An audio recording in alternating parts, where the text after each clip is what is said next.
Hello and welcome back to another episode of Inside the Asperger Studios. Today I'm joined with Mina Raver. Welcome to the show, Mina. Thanks so much for having me, Reed. Not a problem. So let's start off with why don't you tell me a little bit about yourself? Sure. Well, I'm Mina Raver. I'm a mom of three. I live out in the absolute middle of nowhere in the woods in South Dakota, where I love it. And I'm a startup founder. So when were you diagnosed with autism? I was originally misdiagnosed, actually. At 6 years old, I was diagnosed with oppositional defiance disorder and schizophrenia. It wasn't until third grade that those diagnoses were reverted, and I was diagnosed with ADHD, autism, and synesthesia. Now, were you diagnosed with both autism and ADHD at the same time? I was diagnosed with ADHD twice. And so I think what happened was toward the end of the 90s, oppositional defiance disorder, especially in girls, was kind of redefined back into ADHD, and that's when I was diagnosed.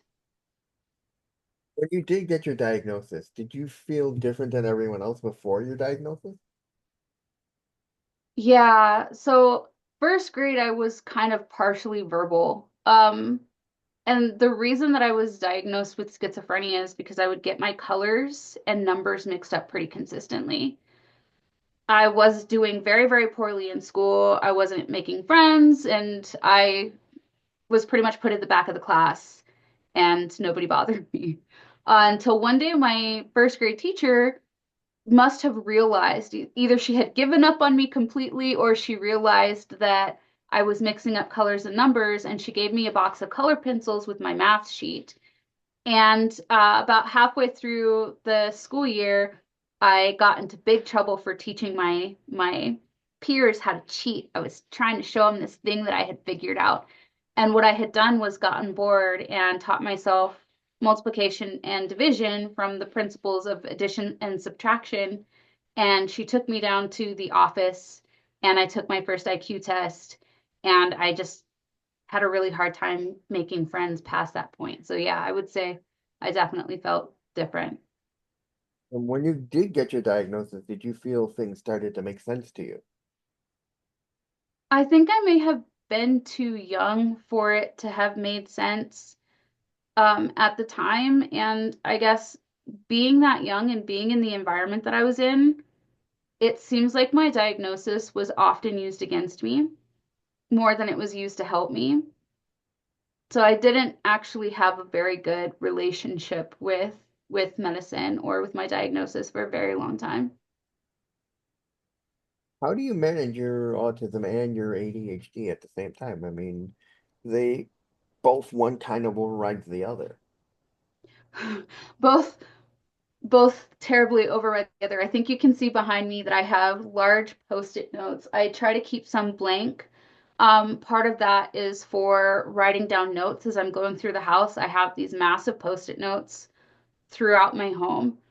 So that as I'm going on my rounds, I can remember what I was doing the previous time. And essentially, by the end of the day, I've built up to all of the things that I set out to do for the day, because I do kind of forget a lot. Why did you go upstairs to do one thing? And then on the other side is being curious and absolutely about everything. So that is also a struggle, but I think the best way to put it is that I use a lot of externalizing, I use a lot of meditation, and I use the app that I'm building based off of my previous experiences for myself and for previous clients. What is your hyperfocus? It changes a lot, It sounds but like you, essentially the most consistent one I think is brains. I have been fanatic about how brains work since I was a little kid. let's talk about your app for a minute. Where did the idea for Better CEO come from? Um, the idea for Better CEO actually was born out of a different project. I started this community called the 2K Days Project. And the philosophy behind the 2K Days Project was based on a lot of research, I surmised that entrepreneurs could significantly change the world in 2000 days. That's about 5.5 years by turning our vision for the future into a product that people can use to popularize it before it has to do things like go to votes. Um, when I put out that call, I got about 100 entrepreneurs who joined this group just off of, circulating through Facebook, and almost all of them had ADHD or were on the autism spectrum.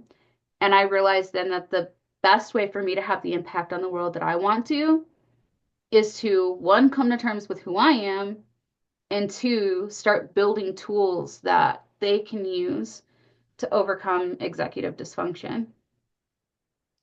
Now, what kind of a success have you seen with the app? So far, it's very, very new. So this idea to become a tech founder started actually January of last year. We're recording this now, January of 2025, and I woke up in January 2024 and decided I was going to be a tech founder with no technical background in the woods in the middle of nowhere. In the first 6 months, I learned how to code, built the MVP, and brought on about 500 users. During that time, I did a lot of research. The very first version was absolutely horrible. The version before that was actually just drawn out on the back of note cards, and that's when I thought I was going to solve all the problems. Um, but the first success was learning that I only wanted to work with executive dysfunction, at least for right now. The second success was actually learning how to build a tool and give it to people. And the third was seeing it grow to 500 users without marketing. I only actually released it to 50 people.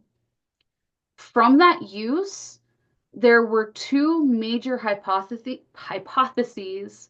that were supported by the way people used the app, which was not very good, but it had a tactical breakdown component and a focus preparation component that people were using consistently when nothing else was working for them. And that's what's inspired the new version that's launching here this month. Now, let's go back to your synesthesia. What is it like to have it, and what type do you have? So I have an audio-visual synesthesia. It's also crossed with scent. So I think my scent is normal or the same as everyone else's, but since I can see what I'm smelling, it's easier for me to pick out very minute scents. And that's one of the reasons that I live in the woods. I have a really hard time living in cities or in apartments because there are so many smells everywhere. And most of the time, synesthesia is interesting and fun, but sometimes, and the reason that I can't medicate for my ADHD is because I will get these bouts of, I call it synesthetic blindness. I don't know what it actually is, but essentially it is I cannot physically see. I will only experience the sensations of what my synesthesia is projecting, and it's like being on LSD. So usually cool, sometimes really very not. Now, I understand you gave a TED Talk. What was that like? Oh, I didn't give a TED Talk. Oh, I thought you did. Anyway, do you have any sensory issues? I have actually a lot of sensory issues. One of the toughest things about being a parent, and one of the reasons that I really surrounded myself with support and therapy, is because I get touched out very easily. And when you have new babies, they want to be held absolutely all of the time. I think I can't tell if it's between the physical touch or if it's from the overwhelmingly being subjected to the very strong scent of other people all the time. But I have to have a lot of time alone. Yeah. What do you feel is the hardest thing you deal with having with both ADHD and ASD? What is the hardest thing you have to tackle when dealing with both?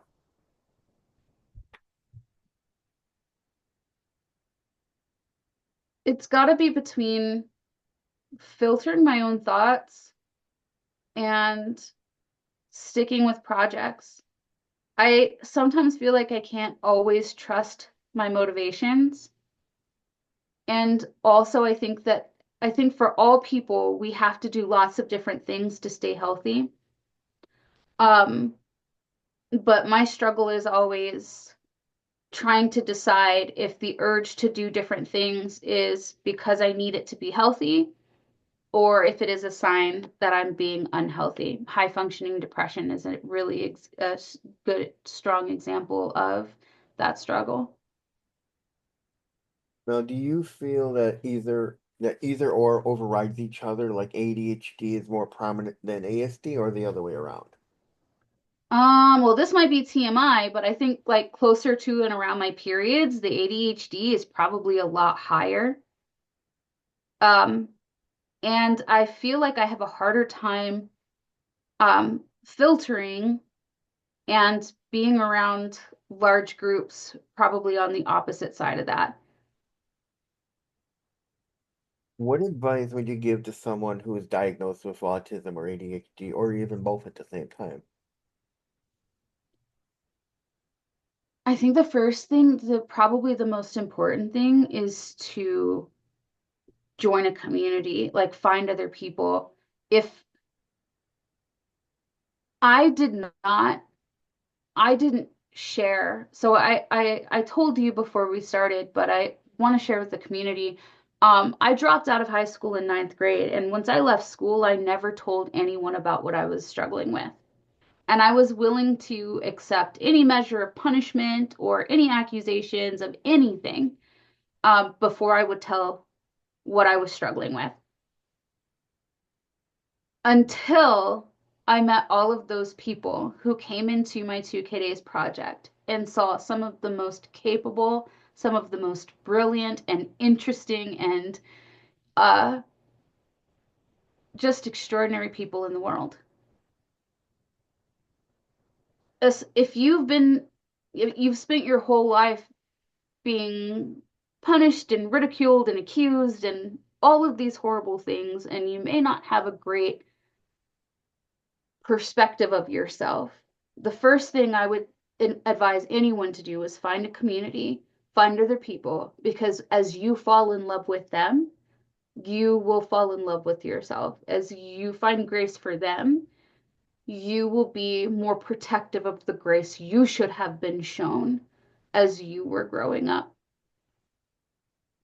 That is so important that you said that. I mean, that's one of the big things I believe in is that and the reason I even do this podcast is to let those out there know, hey, you're not alone in this world. There are so many of us with autism and ADHD or even both that are dealing with the same issues you're going through, dealing with the same stuff. Don't feel alone. Reach out to somebody, find a group. Don't be afraid to ask questions because we're all in the same family of autism and ADHD, and somebody's liable to have the same issue you're dealing with. And I've seen people say, "Hey, this, and this. How do I deal with this?" And I think someone answer, and it's like, it's nice to see that camaraderie of people helping other people. I could not agree more. It totally changed my life. Dare say saved my life. Now, what kind of reviews have you gotten on Better CEO?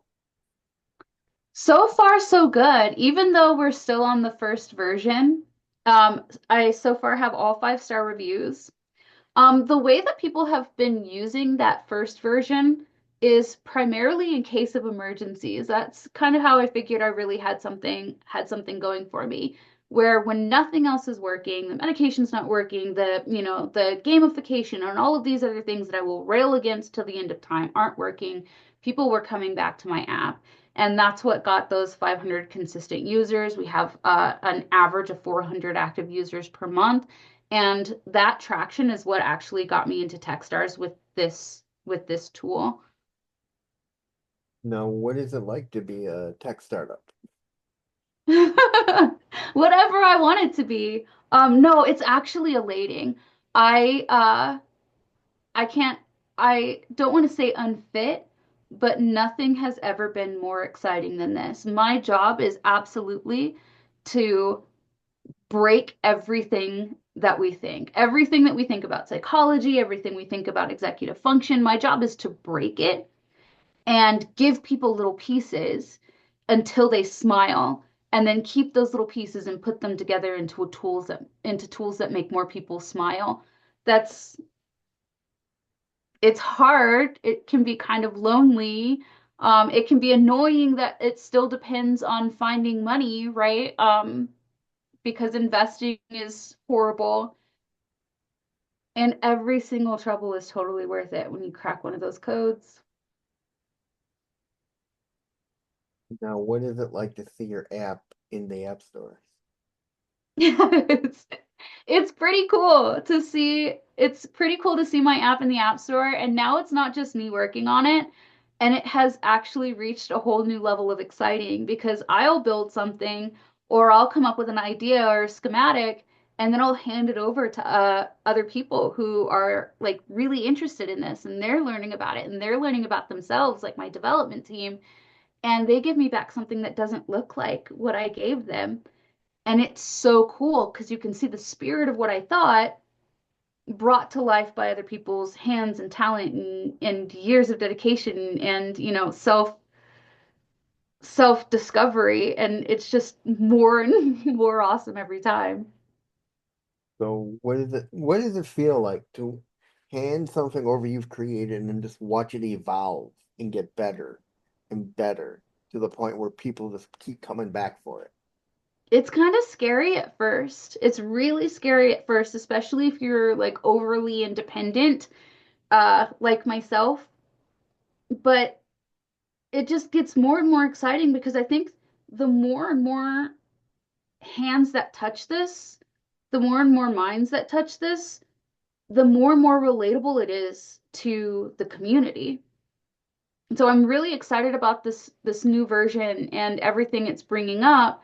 And the way that this is in beta has been used, how it's kind of informing the development of the future web app, which will actually be deployed in companies to make companies more beyond accessible, but adaptive. Whole companies more adaptive to every individual so that companies look like what I'm talking about right now. What is it, what is it like to know that somewhere down the future, a company is going to be using your app to the point where they're going to come back to you and say, your app just changed the way our company works? I'm gonna cry. It's more than I could hope for, right? When I launched that 2K Days project, thinking, hey, we can actually make a significant difference in the world. We actually The cool thing about humans is we can shape existence with our ideas, and we're not leveraging that to its full potential. And then to actually go through and do it, I am about 2 years in on my 2K Days project, and I've already seen it making a difference. I have a countdown that I look at. I stopped looking at it every day because it was starting to give me anxiety. So I look at it every week when I do my planning and I compare my progress to that. But I'm actually kind of sweating thinking about how cool it is to see that actually happening. What is it like to know that you have a team of like-minded people who share your love, your passion in your project? Oh, that has been healing. I spent a lot of time alone. And when I wasn't alone, I was with people who were more worried that I would get too proud of myself than they were worried about helping me develop. So spending this last year to working with people who really actually are invested in not just this tool, but in our relationships has been healing. I can't think of another word. Now, finally, where can people find out more about you and possibly download Better CEO? Sure. Better CEO, the mobile app is available on App Store, on the Google App Store and the iOS App Store. So what is that? Google Play and iOS App Store. And then you are more than welcome to Google Mina Raver or catch me on LinkedIn. I'm always happy to chat. That's it, ladies and gentlemen. I'm Reed Miles. That was Mina Raver. So I'll see you in the next one. Thank you, Mina.